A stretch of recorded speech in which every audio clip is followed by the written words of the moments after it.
ఈ దేహాన్ని విడిచిపెట్టిన తర్వాత ప్రభువునొద్ద నివసించడం ఏంటి? 8వ వచనం, ఇటు ధైర్యము కలిగి దేహమును విడిచిపెట్టి ప్రభువునొద్ద నివసించుటకు ఇష్టపడుచున్నాము.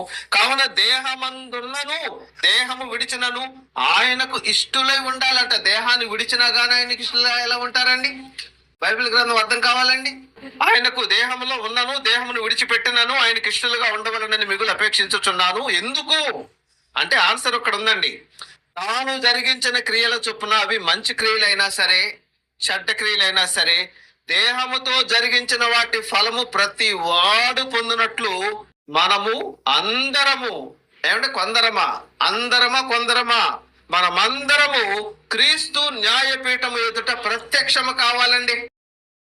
ఇప్పుడు క్రీస్తు న్యాయపీఠం ఎదుట ఎందుకు ప్రత్యక్షం కావాలండి? క్రీస్తు ఎందుకు ఉండాలండి? అక్కడ ప్రపంచం గురించి చెప్తున్నాడండి. ప్రపంచంలో ఆది మానవుడి దగ్గర నుండి కూడా చివరి మనిషి ఎవరైతే ఉంటారో వాళ్ళందరూ కూడా, ప్రతి మోకాలు కూడా యేసుక్రీస్తు నామమున వంగుతుంది అని చెప్పాడు. ప్రతి ఒక్కరు క్రీస్తు న్యాయపీఠం మీద ఎందుకు ఉండాలి? అందరికి ప్రశ్న ఉందా? ఎందుకు ఉండాలంటే యేసుక్రీస్తు వారు మనకలాగానే పుట్టి మనకలాగానే పెరిగి మన వలెనే జీవించుచు ఆయన పాపము లేనటువంటి వ్యక్తిగా ఉన్నాడు. యోహాను సువార్త 8:46 వచనములో, నా యందు పాపము కలదని నీలో ఎవరైనా నిరూపించండి చూద్దామంటే, ఆ సమయంలో నీలో పాపం లేకపోవడం ఏంటి? అదొక పలానా పాపం నువ్వు చేసావని ఒక్కరు కూడా నిలబడలేకపోయారండి.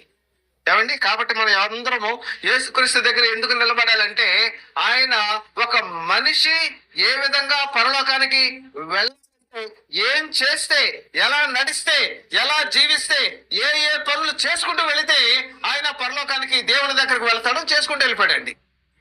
యుక్త వయసులో నీటి బాప్తిసం ద్వారా కడగబడ్డాడు. సమాజ మందిరం అనేటువంటి సహవాసానికి వెళ్ళాడు ఆయన.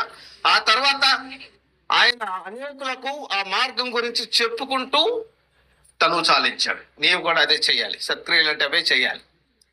నీకు కలిగినటువంటి వాటిలో నువ్వు అనుభవించు, తిను, హ్యాపీగా ఆరోగ్యంగా ఉండు. చేయకూడనిది చేయకుండా ఉంటే నీ ఆరోగ్యం బాగుంటుంది. చేయకూడనిది చేస్తే నీ ఆరోగ్యం పాడైపోద్ది. సామాజిక జీవితం పాడైపోద్ది. సమాజంలో నీకు గౌరవం ఉండదు. దొంగ ఎప్పటికైనా దొరకాల్సిందే. నీరు ఎప్పుడు పల్లానికి వెళ్ళాల్సిందే.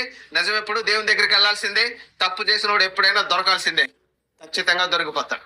కాబట్టి తప్పు చేసినటువంటి వాళ్ళు ఇక్కడ శిక్ష అనుభవిస్తారు, అక్కడ శిక్ష అనుభవిస్తారు.